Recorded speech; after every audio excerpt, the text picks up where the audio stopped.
It's Sean Murphy. It's a Minute with Pablo Beach. We're here with Amber Payne and Warren Black with Rytech Restoration in Jacksonville, Florida. Hi, Amber. Hey, how are you? Good. How are y'all doing? Great. Thank you for having us. Great. Good morning. How are you? Good morning. Warren, I see you're strapped in and you're in your vehicle, so you're probably out hustling this morning, huh? Yeah, we've been very busy, so we're out taking a look at some jobs and taking care of our customers. Okay. Well, then I'll keep it brief this morning. I think, with the COVID-19, there's probably a lot of uncertainty of people getting back to work and some things that people can do that I know your company offers.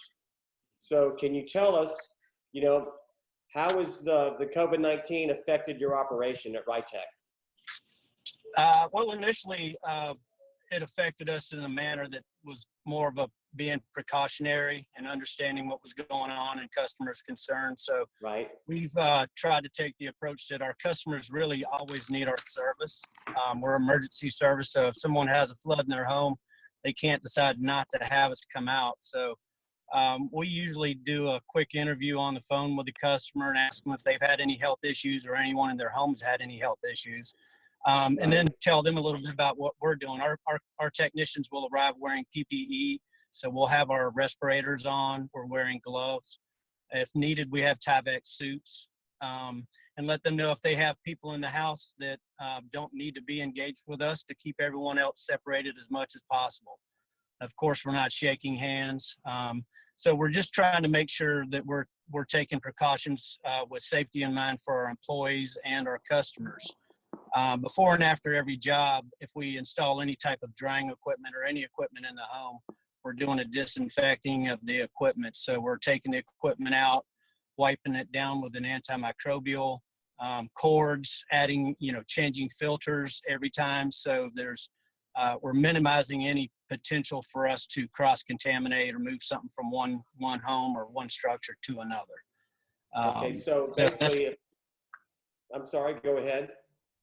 No, we're just saying that's been our approach, and of course, making sure our employees are feeling good, making sure that they're, I wouldn't send someone into one of my employees. Fortunately, our employees have stayed healthy through this whole process, so we haven't had any issues there, but it's just constantly on a daily basis going back and making sure we're not forgetting to take these precautions and understand what our customers' needs are. Actually spoke with a customer yesterday who told me she was a 75-year-old lady and she actually had COVID virus. She'd been in quarantine for 5 weeks and she was going back yesterday to get retested. So when she gets cleared for her retest, which I think within 48 hours, we're going to go over to her house and inspect a small amount of mold damage she has in her home. Do you have to follow any certain guidelines, like with the CDC or anything like that? With a disinfecting process, we would. We try to use the CDC-approved chemicals, which have a kill rating for viruses and bacteria and such. Right. We haven't received any formal guidelines other than what everyone is using.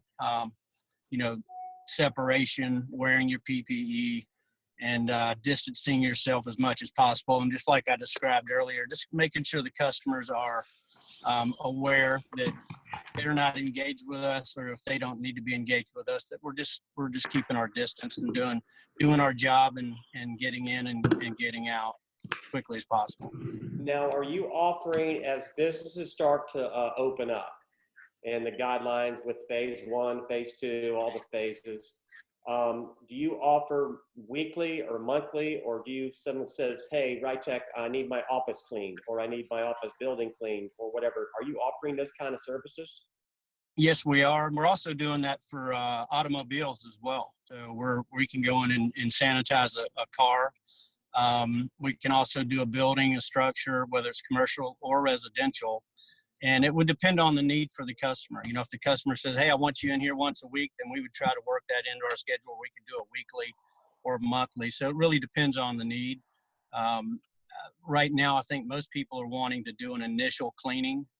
A lot of the businesses I've been into, I've noticed that their employees are doing a lot of cleaning as well.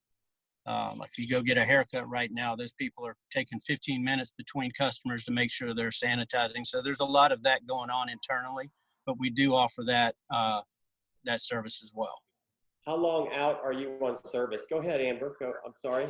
One of the things that I wanted to add is that nonprofits are getting 75% reimbursement from FEMA, and that might not be something that some of the nonprofits are know, and we can help them get that information and get the paperwork that they need if they wanted to get their facilities cleaned. And we've actually had the Council of Aging, so some of the senior activity centers in town reach out to us because as they start having seniors come back, they want to do a cleaning before they open their doors. So.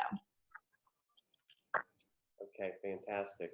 So when someone wants to schedule you for their services, how long are you out? I know you're probably busy, but are you like days or a week, or how much in advance does someone need to take when they're trying, budget, or when they're trying to schedule your time?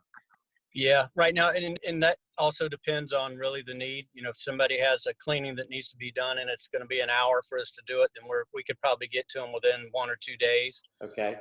If someone has a really big job that's going to be a little more involved, then it'd probably be closer to a week out right now. But the ones that have a real need, but we try to work them in as quickly as possible, obviously, because if you have somebody in the home or somebody needs to be reintroduced to an environment, obviously want to make that happen as quickly and safely as possible. Well, I think that's about it for the day. Can you kind of give us your information, your contact information, and how people can get in touch with you, your phone number, your email, your website, stuff like that? Yes, they can call me. So, because Warren's, as you see, out busy. So he's not always ready to able to call people right back, but they can always call me. Our 800 number is the emergency number. So it's 800-865-8787. They can go to our website, which is rytechinc.com.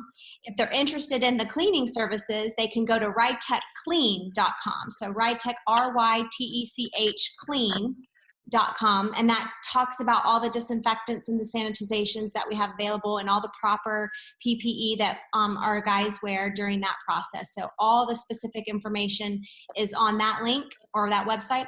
And then if they want to call me directly, it's Amber Payne, and it's 904-651-8989.